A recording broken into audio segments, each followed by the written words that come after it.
sont les personnes les plus controversées au monde. C'est-à-dire qu'aujourd'hui, la personne la plus clivante, c'est peut-être, Vladimir Poutine, en tout cas en Occident, en tout cas en France. Mais, Xi Jinping, Elon Musk, Donald Trump et Ben Salman ont aussi extrêmement mauvaise presse. Pourtant, moi, je m'intéresse depuis toujours, à la géopolitique. J'observe non pas les déclarations qui sont faites les concernant dans les médias, y compris dans les médias dissidents, mais leurs actions. La politique mène pour leur pays et pour la stabilité des régions dans lesquelles ils sont et quelque part pour la possibilité d'une paix durable dans le monde.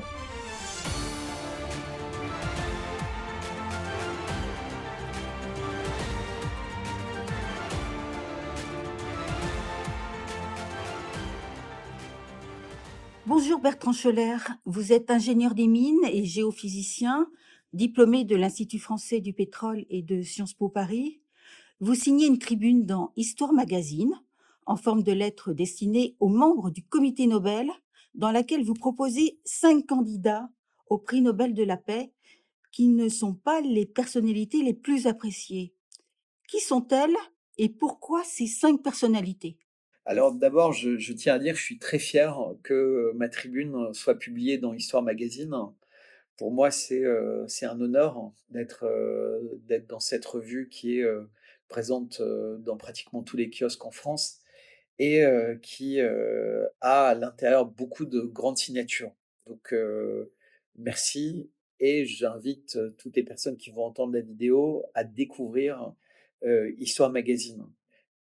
Pourquoi en fait j'étais intéressé, à écrire cet article? Parce que comme vous l'avez dit, ce sont les personnes les plus controversées au monde. C'est-à-dire qu'aujourd'hui, la personne la plus clivante, c'est peut-être, Vladimir Poutine, en tout cas en Occident, en tout cas en France.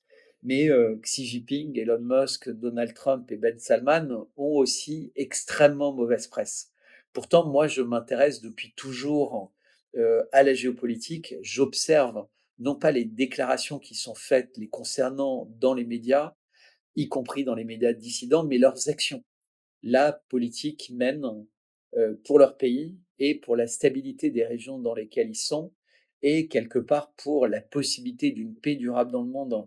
Et c'est ce que j'écris et c'est ce que j'essaie de présenter dans cet article qui s'adresse au comité Nobel afin de les inciter à reconsidérer les Nobel qui sont choisis année après année, dont en particulier Obama, dont on se demande toujours pourquoi il a été choisi comme Nobel avant même d'être élu pour la première fois président des États-Unis, alors qu'il a été un des présidents qui a été acteur à l'origine ou dans la suite du plus grand nombre de guerres ayant impliqué les États-Unis au cours de 2 mandats d'un président américain. Vous expliquez les tenants et aboutissants dans ce jeu d'échecs mondial qui, selon vous, ne peut aboutir à la paix sans l'action conjointe de ces 5 personnalités. Oui, alors ça, c'est très important. C'est-à-dire que je considère que ce qu'on appelle les forces du mal, donc les acteurs qui ne veulent pas la paix, donc c'est un certain nombre de personnes politiques, mais aussi les grands groupes d'armement, un certain nombre de fonds d'investissement, etc. Il y a des gens qui se nourrissent de la guerre aux 4 coins du monde. Et un certain nombre de grandes puissances mondiales ex-coloniales. On se rappelle des faucons aux États-Unis qui disaient c'est très rentable pour les États-Unis de ramener ces pays pétroliers, etc., à l'âge des cavernes, parce que ça nous permet de nous servir, ça nous permet de les reconstruire, puis de les redétruire, puis de les reconstruire, puis de les redétruire. Et on voit bien ce qui vient de se passer, par exemple, ce qui est en train de se passer à Gaza, c'est qu'il y a eu des centaines de milliards de destructions, il y aura des centaines de milliards de reconstructions et ainsi de suite. Et ça dure depuis des dizaines d'années. Donc, pour réussir ça, un seul ne peut pas. C'est-à-dire que Vladimir Poutine, pour la Russie, ne peut pas à lui tout seul avoir un impact important sur le monde. D'abord parce qu'il serait trop isolé. Le fait que la Chine, avec Xi Jinping, soit extrêmement proche, on voit que ça solidifie les 2 pays, parce qu'en fait, ils font des échanges commerciaux, hydrocarbures, universitaires, scientifiques, etc. Mais là encore, ça ne suffit pas pour bousculer un ordre établi si fort, que ce soit au sein de l'ONU ou au sein de blocs comme l'OTAN, etc. Et donc, si on rajoute à ces 2 personnages-là Ben Salman, c'est-à-dire les pétrodollars, Donald Trump, c'est-à-dire les États-Unis, et Elon Musk, c'est-à-dire tout ce qui est réseau de communication avec X, intelligence artificielle avec Grok, satellite avec Starlink, et ambition extraplanétaire de l'humanité, ce qui n'est pas le point le plus important en fait. C'est vraiment cette volonté d'avoir des grands projets qui lèvent les yeux d'humanité vers autre chose que la guerre. C'est une manière de détourner l'attention, de gagner, entre guillemets, pour un certain nombre de groupes, leur vie en faisant la guerre, mais en essayant de faire en sorte que l'homme se dépasse et trouve de nouvelles frontières. Je suis pas un fan de ça. Je trouve qu'on a tellement de choses à faire sur Terre qui ne sont pas faites, comme donner de l'eau potable à tout le monde, etc. Mais je comprends le message qu'il veut faire passer. Par ailleurs, je suis très fan des 5 personnes en question, même si souvent elles sont illisibles. Je considère que intrinsèquement, elles ont la même ambition de paix. Et d'ailleurs, tous le répètent et tous le montrent dans tous leurs actes. Donc, j'espère que ce numéro sera lu et que le message sera entendu et parce qu'on a besoin, tous les peuples, toutes les personnes qui ont accès à une certaine audience, ce qui est par chance mon cas, sont en responsabilité d'aller à l'encontre des messages qui font passer les personnes dangereuses pour des personnes sympathiques et les personnes qui veulent vraiment la paix pour des personnes dangereuses. On est vraiment dans 1984 en fait, ce que Orwell disait dans une inversion. Donc j'essaie de remettre les choses en ordre dans cet article. Alors cet article a été écrit il y a quelques semaines et les événements aujourd'hui semblent vous donner raison. Alors ça, c'est assez intéressant parce que quand je parlais avec Sylvie Dutot, qui est la fondatrice et la patronne d'Histoire Magazine, elle était convaincue de l'intérêt de l'article, mais il y avait tellement de doutes sur Ben Salman, même sur Xi Jinping, qui était très silencieux, sur Donald Trump. Il faut voir que cet article, on a conclu qu'il allait paraître dans le numéro en février.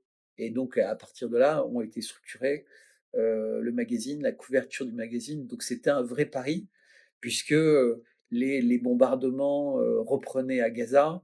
Il y avait beaucoup de choses inquiétantes que au Yémen, la paix avait l'air très compromise entre Poutine et Trump dans la négociation, puisque Zelensky, Macron, Starmer et les Allemands semblaient, puisqu'il y a eu Scholz puis Merz, semblaient vraiment avoir une attitude contraire à une direction de paix.